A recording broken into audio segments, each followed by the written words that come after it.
Hi everyone, welcome back to another video from Finance and Crypto Guide. Today in this video, I'm going to show you how to change currency in YNAB account. If you want to change your currency in your YNAB account quickly and easily, then follow along till the end. First of all, open up your YNAB application on your mobile device and log into your account. Once logged in, click on the three dots at the top left corner from the home page. Now click on Settings and Privacy. Inside the Settings menu, tap on Plan Settings at the top and then look for the currency option and tap on it.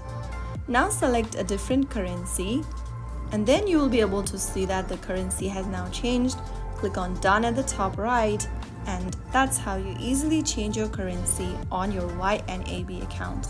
That is how it's super easily done. If you found the video helpful, don't forget to like, share and subscribe to the channel. I will be back again in the next episode. Thank you for watching.